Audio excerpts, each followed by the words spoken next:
Assalamualaikum warahmatullahi wabarakatuh. Alhamdulillahirrahmanirrahim wa bihi nasta'in wa ala umuri dunya waddin wassalatu wassalamu ala asrafil anbiya'i wal mursalin amma ba'du. Oke, langsung saja perkenalkan, nama saya Romaiza, alamat Desa Durjan, Kecamatan Kokop, Kabupaten Bangkalan. Mahasiswi aktif Sekolah Tinggi STAI Alhamidiyah Senasen Konang Bangkalan semester 2 dengan tema peradaban Islam pada masa Khulafaur Rasyidin. Pengertian Khulafaur Rasyidin. Al-Khulafaur Rasyidin bermakna pengganti-pengganti Rasulullah yang cendekiawan. Adapun pencetus nama Khulafaur Rasyidin adalah dari orang-orang muslim yang paling dekat dari Rasulullah. Setelah meninggalnya beliau, mengapa demikian? Karena mereka menganggap bahwa 4 tokoh sepeninggalan Rasulullah itu orang yang selalu mendampingi Rasulullah ketika beliau menjadi pemimpin dan dalam penjalanan tugas. Dalam Al-Quran, manusia secara umum merupakan khalifah Allah di muka bumi untuk merawat dan memberdayakan bumi beserta isinya. Sedangkan khalifah secara khusus maksudnya adalah pengganti Nabi Muhammad SAW sebagai imam umat kita. Dan secara kondisional juga menggantikan sebagai penguasa sebuah identitas kedaulatan Islam negara. Sebagaimana diketahui bahwa Nabi Muhammad SAW selain sebagai Nabi dan Rasul juga sebagai imam, penguasa, panglima perang, dan lain sebagainya. Adapun yang dimaksud dengan Khulafaur Rasyidin adalah para kepemimpin pengganti Rasulullah dalam mengatur kehidupan umat manusia yang adil, bijaksana, cerdik, selalu melaksanakan tugas yang benar dan selalu mendapatkan petunjuk dari Allah. Tugas Khulafaur Rasyidin adalah pengganti kepemimpinan Rasulullah dalam mengatur kehidupan kaum muslimin.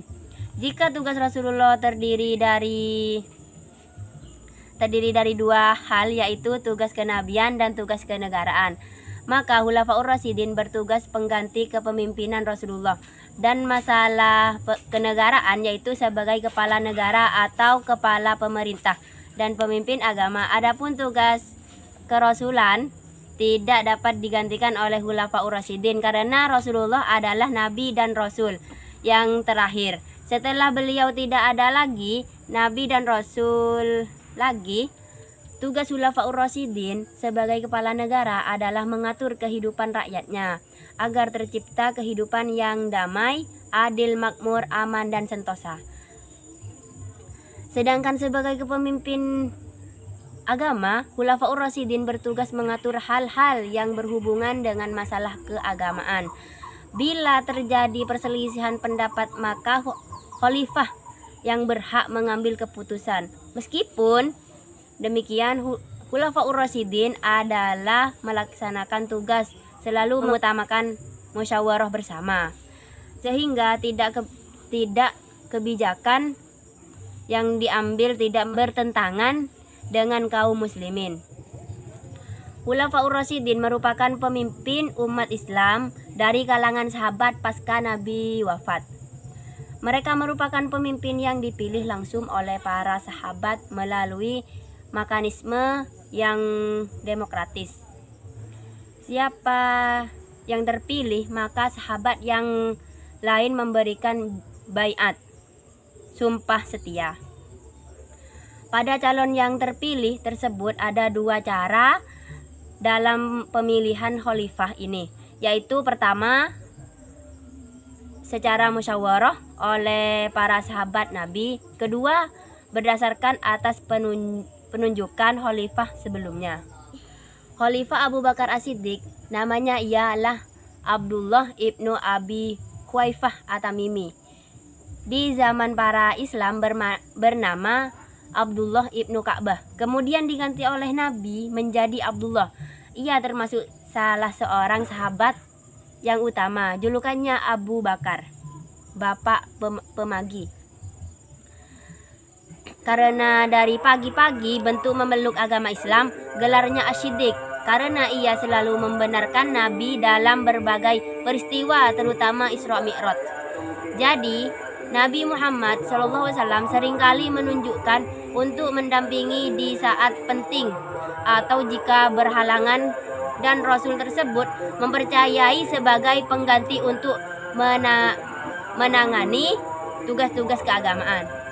Ketika Nabi Muhammad SAW wafat, Nabi tidak meninggalkan wasiat tentang siapa yang akan menggantikan beliau sebagai pemimpin politik umat Islam. Setelah beliau wafat, beliau tempatnya menyerahkan persoalan tersebut pada kaum muslimin sendiri untuk menentukan.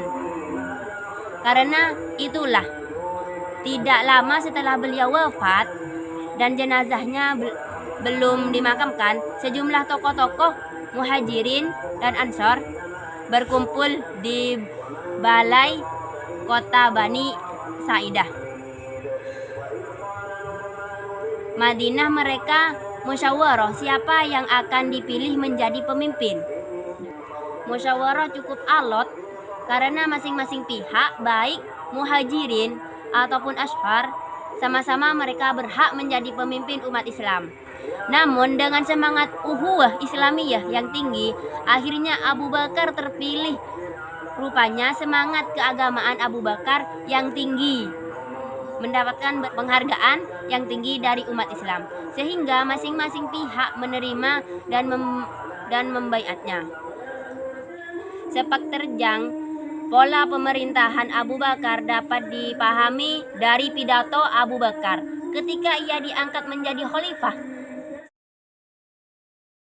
Semoga Allah merahmati kamu. Masa awal pemerintahan Abu Bakar banyak diguncang oleh pemberontakan orang-orang murtad yang mengaku-ngaku menjadi nabi dan enggan membayar zakat.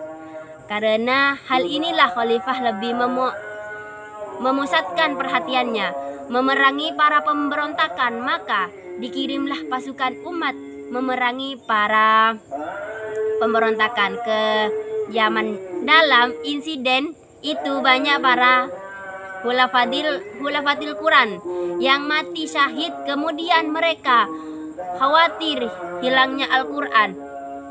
Sayyidina Umar mengusulkan pada khalifah untuk memukunkan Al-Quran. Kemudian untuk merealisasikan saran tersebut ditugaskan Zaid bin Tashabih mengumpulkan semua tulisan Al-Quran.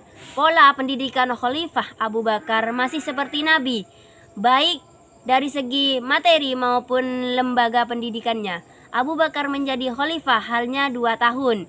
Pada tahun 634 Masehi, ia meninggal dunia. Selain menyelesaikan masalah-masalah yang terjadi dalam tubuh umat Islam, Abu Bakar juga mengembangkan wilayahnya ke luar Arab. Dalam kepemimpinannya, Abu Bakar melaksanakan kekuasaannya sebagaimana masa Rasulullah. Bersifat sentral, kekuasaannya legislatif, eksekutif, dan yudikatif terpusat di tangan khalifah. Meskipun demikian, khalifah juga melaksanakan hukum. Meskipun demikian, seperti juga Nabi Muhammad SAW, Abu Bakar selalu mengajarkan sahabat-sahabat besarnya bermusyawarah. Mungkin sekian pemaparan dari saya. Kurang lebihnya mohon maaf. Wallahul muwaffiq ila aqwamit thoriq. Wassalamualaikum warahmatullahi wabarakatuh.